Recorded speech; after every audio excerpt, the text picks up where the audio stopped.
ఇప్పుడు స్వామివారి కొండ నుంచి చూస్తే ఇదిగో ఇది అద్భుతమైన సీనరీ.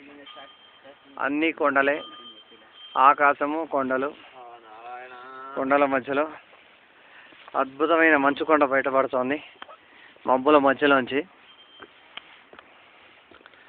అదిగో అది అద్భుతమైన మంచు పర్వతాలు వెనకాల ఉన్నాయి. దాని తర్వాత ఇదంతా కూడా కొండల మధ్యలోనే నారాయణుడు కొన్ని వేల సంవత్సరాల నుంచి ఇక్కడ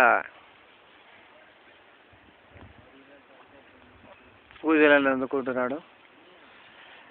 నిజంగా 108 దివ్యదేశ యాత్ర కింద మొదటి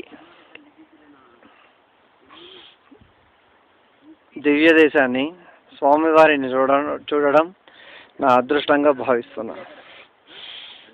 స్వామివారి పట్టుదలే, సంకల్పమే, మహాసంకల్పం ఇక్కడికి లాక్కొచ్చింది. ఎన్నో ఆటంకాలు అయినా కానీ స్వామివారి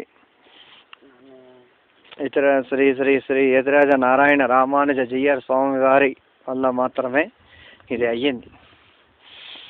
అందరూ అటు చెప్పిన వాళ్ళే, అన్నీ ఆటంకాలే. ఇప్పుడు మనం కిందకి వెళ్తున్నాము, గేట్ బయటకు వెళ్ళబోతున్నాము.